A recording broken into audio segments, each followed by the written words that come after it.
So before I start, I'm going to give a spoiler warning. So if you haven't seen the movie, go check it out. It's sort of worth a watch. I don't know whether I recommend it. I don't know. I don't have a clue. Do whatever you want, but spoiler alert. Spoiler alert. So, I finally got round to watching Midsummer, and all I can say is, what the fuck? Not that it's bad. It's a good film. I liked it. I enjoyed it. But fuck, it went bananas. Went absolutely crackers. I was not expecting that. Maybe there's some bits that I didn't get. I'm going to definitely have to rewatch it. Maybe just the first half. Wow, it was a wild ride. It really was. So basically, we start off, it's a relationship on the rocks, and the girlfriend seems to be harassing the boy a lot, and she's quite clearly really insecure in the relationship.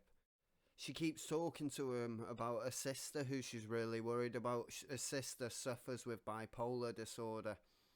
And as the lad's getting all the calls, he's sat with his mates and they're all at a bar. And a couple of them don't really seem to like his girlfriend and are really pushing him to get rid of her because it's hinted at that he's been saying it for ages and he wants out of the relationship, but for some reason just won't leave her. It's probably guilt, or possibly maybe she's got like a bipolar or something as well and he doesn't want to leave her on her own because she's not stable. I don't know, it doesn't say, but you can tell there's other reasons why he's still with her. Not just like love, obviously. But looking back at the movie, it doesn't look like either of them wants to be with each other. He wants out because she's pesty and needy, and she wants out because he's not a good enough boyfriend for her. Then you find out a couple of minutes later the bipolar sister has performed a murder-suicide on her parents and herself. And obviously Danny, the girl in the relationship, doesn't cope with it very well, and a boyfriend comes round to comfort her, and he had a party to go to, and then they decide to go to it together instead of her stay there and grieve. And at this party there was one awkward as hell conversation. You can just tell by the way the actors are standing, it really looks like an awkward conversation in a party you'd be a part of. I've been there, mate, I've been there. And during this conversation, one of the friends brings up they were planning, the boys like had been planning a holiday to Sweden. And Danny, not knowing any of this, because a boyfriend, who I should have said was called Christian, now you know he's called Christian. Christian had not told her up to this point, so she knew nothing of it and was understandably a bit annoyed. Then instead of arguing in front of the mates, they save the argument for later for when they get home. They have a back and forth and then Ethan apologises and she turns it, I didn't want an apology and that apology wasn't good enough for me anyway. And then a couple of minutes later it's somehow twisted that she's apologising to him. Then cut to next day, he's with his mates and he's got a confession to make and he had invited her to come along with them to Sweden. And obviously, understandably, a couple of his mates are a bit annoyed, but one of them is quite enthusiastic about it. And they get chatting and he tells her about what they're going to be doing in Sweden and the sort of like family festival they'll be going to, and shows her a few pictures and she seems quite enthusiastic, like, ooh, but I think she's just being nice. She doesn't really seem to be that interested. She just doesn't want a boyfriend going anywhere without her. Says, oh, I'm glad you'll be coming and all this, and I'm sorry to hear about your family. You know, I was once an orphan, blah, blah, blah. And then once the lad brings up family and that, it triggers like a panic attack in Danny. And then she like runs off, runs into a toilet, and a nice transition, boom, she's on a plane. It was actually really nicely done. And then we arrive at Sweden, and I've got to point out some of the landscape shots are bloody beautiful, fair play. Then as they're making their way over to the village, they spot, on the outskirts, they spot Pele's cousin, and he comes over, and he's also brought outsiders to come and see the festival. Turns out he's got magic mushrooms, and he offers would anyone like it. Danny is a little bit apprehensive at first. She doesn't want to be dropping any magic mushrooms in a foreign country of strangers. And Christian says he will wait for her, like, oh, I'll come up when you come up. But his boys are like, nah, you can't do that. It'll be 2 separate trips, which would be awkward. They don't want to watch him trip. They just want to get on with their holiday. So then Danny reluctantly says, oh, you know what, I'll just drop it. So then it cuts to a while after, once they've come up, and they're all sat by a tree. And Mark Eyebrows, we'll call him, I'll put a picture on screen. Yeah, yous know him. Meet the Millers. Yeah, as he's tripping balls anyway, he's like, why is the sun in the sky? It's 9 a.m. And they're like, because you're in Sweden and the sun don't go down. He's like, that's weird, I don't like it. He starts having a bit of a freak out or whatever. And then they comfort him. The hippie, Pele, like, comforts him. He's like, it's okay, man, it's okay. It's supposed to be like that. And then he gets all comfy and cushy and comes out and says, oh, guys, yous are like my family. And then, boom, triggers another panic attack within Danny. And obviously she's got the family on the mind, being that they all just passed away horrifically. She, like, runs off down the field and sees another group of people tripping balls and think, oh, go sit with them. She goes to run over and they all turn, stare at her, and they're like, laughing at her, and she starts to freak out even worse, and then heads off and sees the cousin of Pele, and he's like, oh, stay with me, talk to the... And she's having none of it. She's like, no, thanks, bye, and then runs off to a shed and sees a reflection and sees a sister in there. And there's something with this movie and mirrors, because there's loads of shots of reflections and things done backwards, but I still haven't figured it out. And after that, anyway, Danny had passed out in the shed. Her boyfriend Christian wakes her up and says, oh, it's been 6 hours. And she's like, where have I been? He's like, I don't know. And she can't understand if it's like the same day, the next day, or whatever. But anyway, they get to the village. There's sort of like a semi-warm welcome. The villagers are quite nice at the beginning. Spoiler. But they do give the newcomers quite some warnings of, don't go here, don't do that.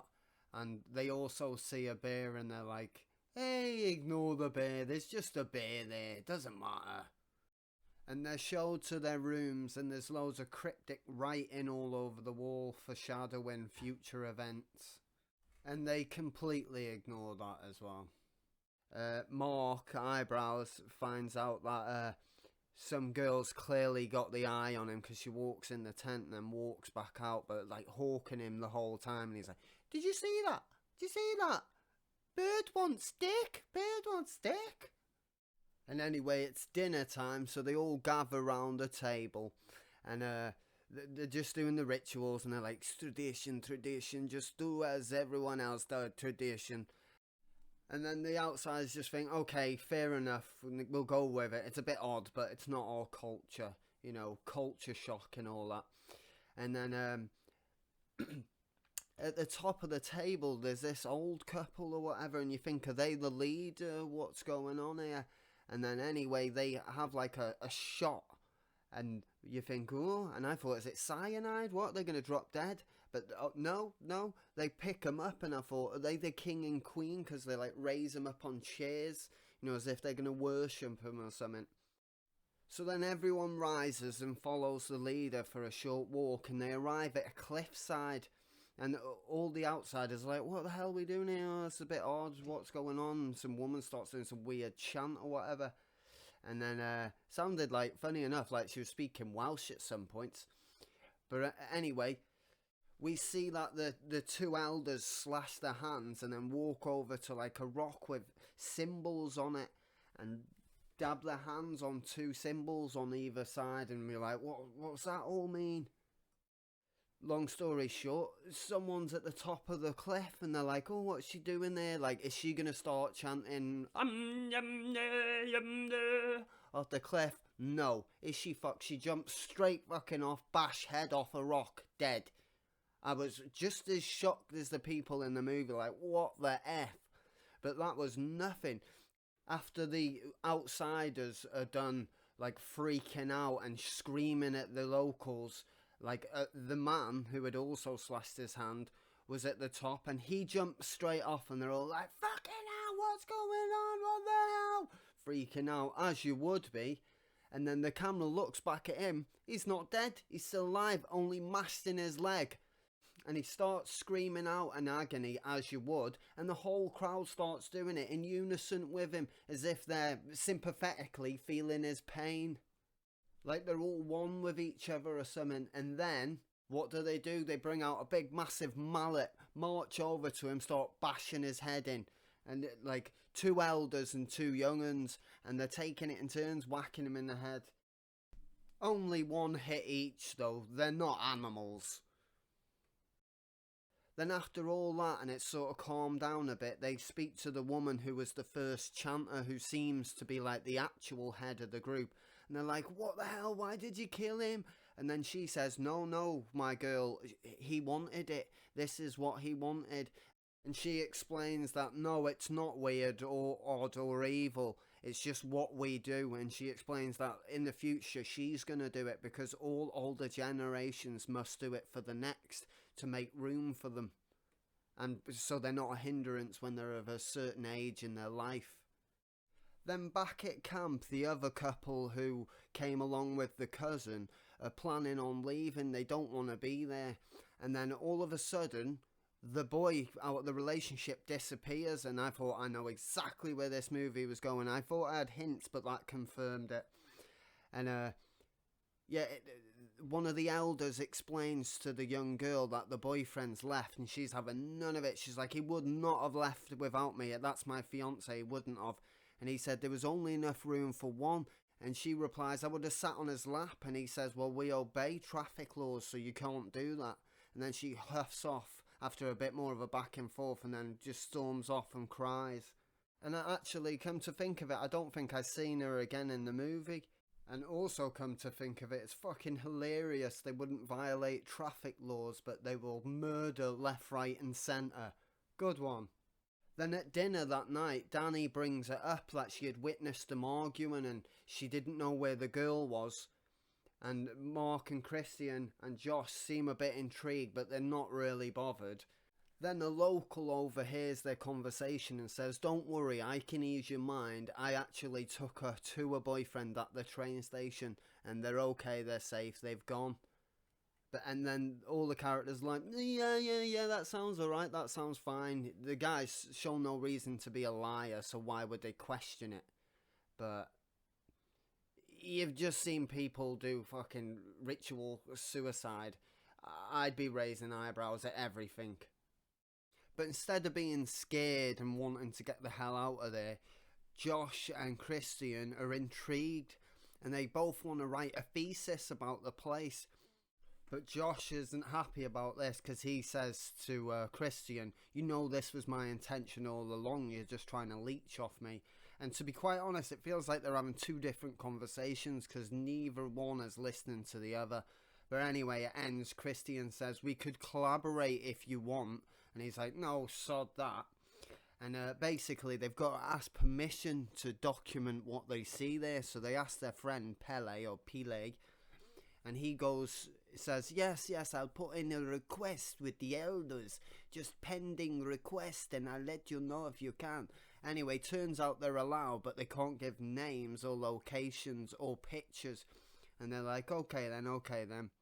But I suspect neither of them are going to stick to the conditions. Because they're fucking idiots and don't respect tradition. Well, this gains them certain access to areas that they wouldn't have in that place. Which this opportunity allows them both to interview people and ask a bit pushy questions. And Christian's interviewing some lad and he asks a few questions anyway, and then gets to the last one and he goes, so what are you like for incest here? And he says, it's okay, but it's frowned upon if like brother and sister, but cousins is okay as long as the elders say it's fine or whatever. And then Josh, he gets to interview an elder, and the elder shows him like their villager's version of a Bible and says, oh look, these squiggly pictures, aren't they pretty? And he says, what's that all about? That's a bit weird. Why is there blank pages? And then he says, well, the local clairvoyant, it writes in it. And he's like, who's that? And it's It turns out it's someone with facial deformities who is the clairvoyant writing in it. And then he says, well, if he's who writes your Bibles, what happens when he dies? And the elder says, well, we'll just make another one. He's like, how do you mean? And he's like, well, we intentionally made him like that with inbreeding. And it would be easy to just perform that procedure again. Why they do this is because they see like the disabled as clear-headed, because cognitively the capacity is not so great, so it's not clouded by other stuff, and that makes them see the future how.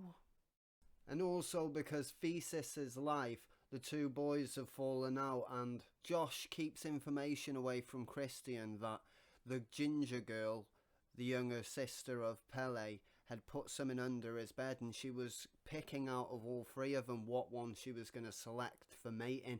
And I guess the other two were just set to die to be sacrifices, because she doesn't really think they're fuckable. And also Josh never mentioned the psychic, and Christian never said to him about them purifying the bloodline and bringing people from outside. So the fucking hilarious thing is, if they would have collaborated, they would have actually saved both their lives and got the fuck out of there. Because Josh had two, and Christian had two, and you put two and two together, you know, you get four.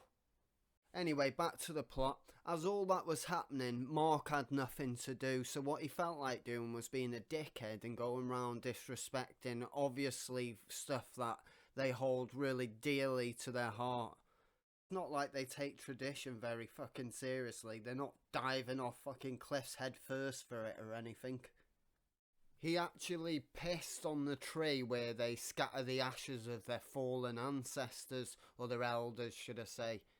And he does not take it very well. He's like, what? I didn't know. I can piss wherever. When you gotta go, you gotta go. And when you don't know, you don't know. So stupid. And I just thought, you're just asking to die. You clearly are asking to die. But Pele to the rescue. He comes over and pulls his mate away from the confrontation.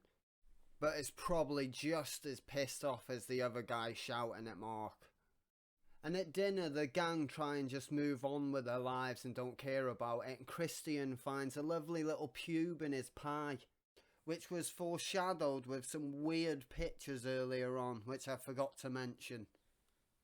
The pictures depicted a woman really hungry and in love with a guy, so she shaves off her pubic hair and tries to bewitch him with a spell or something like that. I don't fucking know.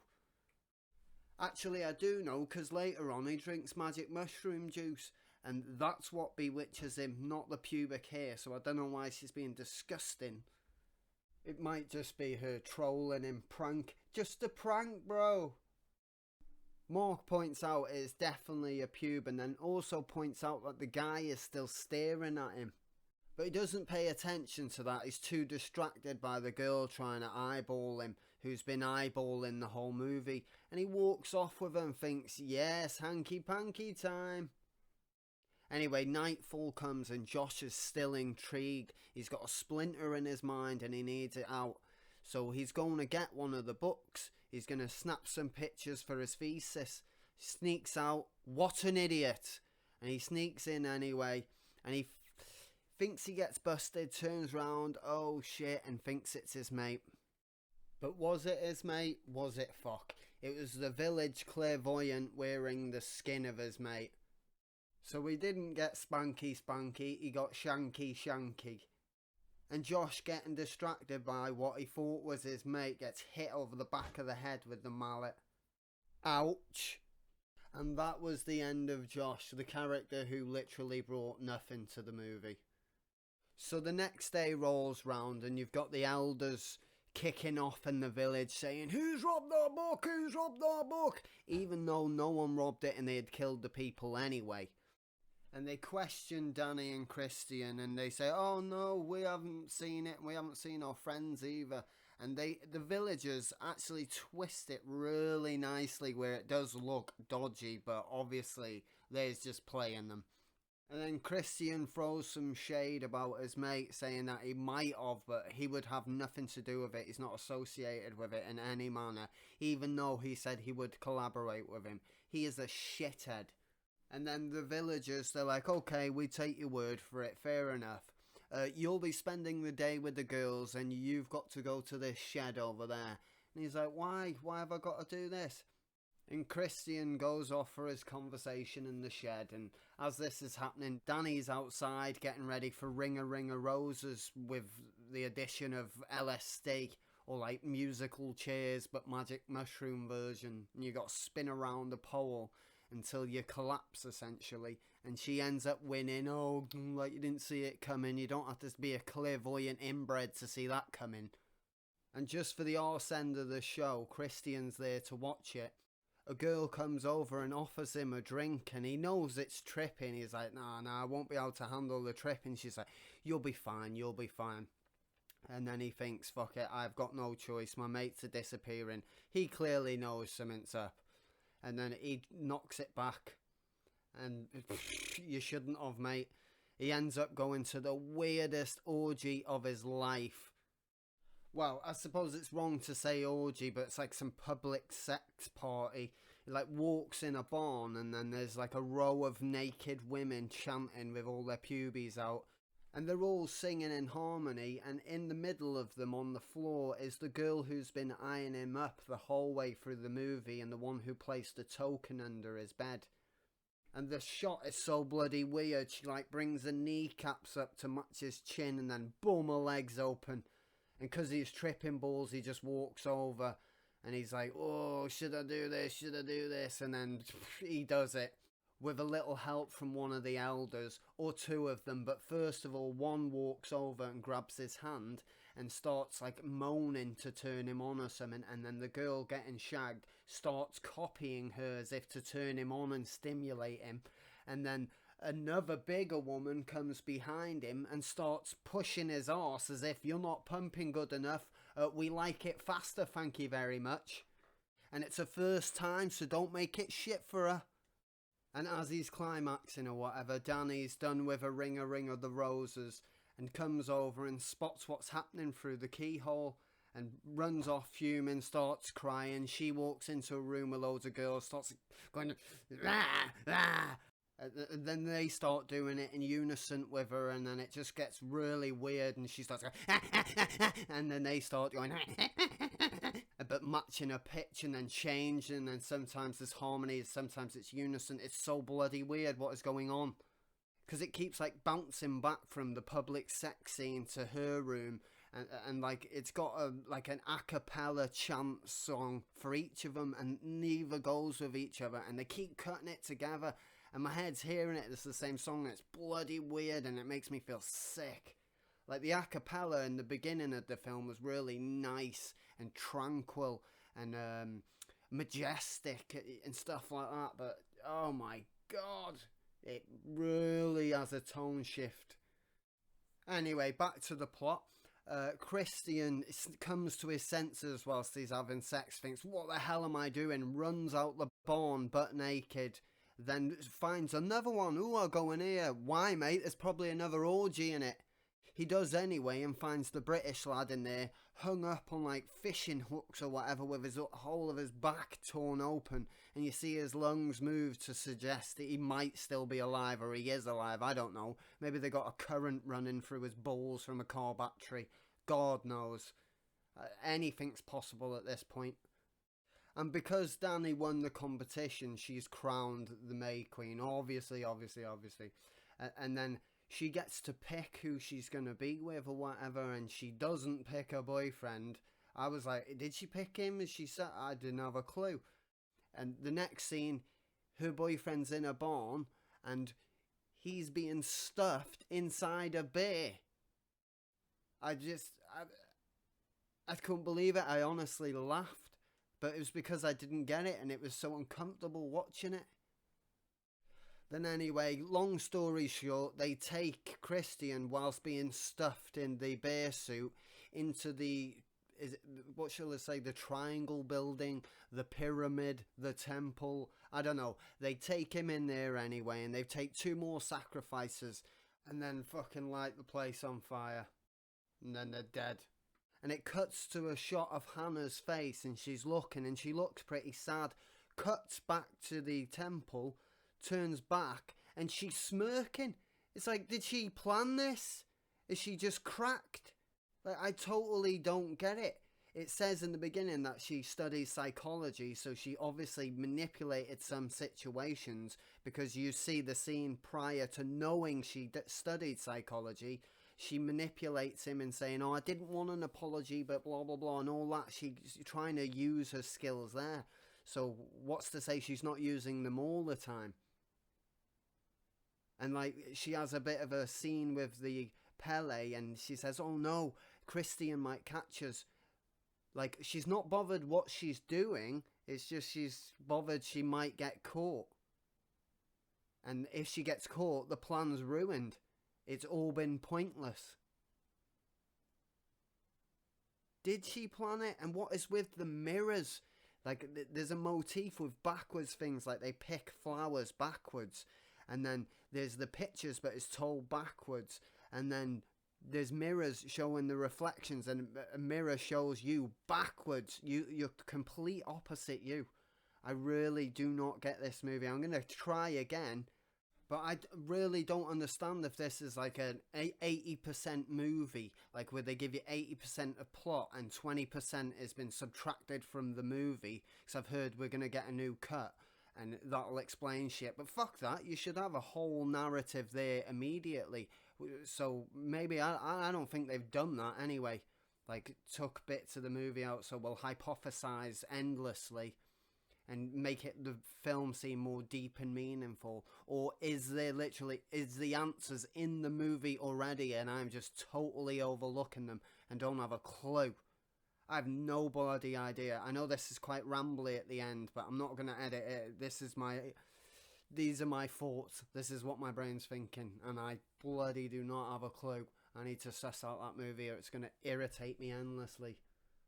Or maybe it was just a straight up, oh, these people are being tricked to come to this location because I want to steal your girlfriend for my village to purify the bloodline.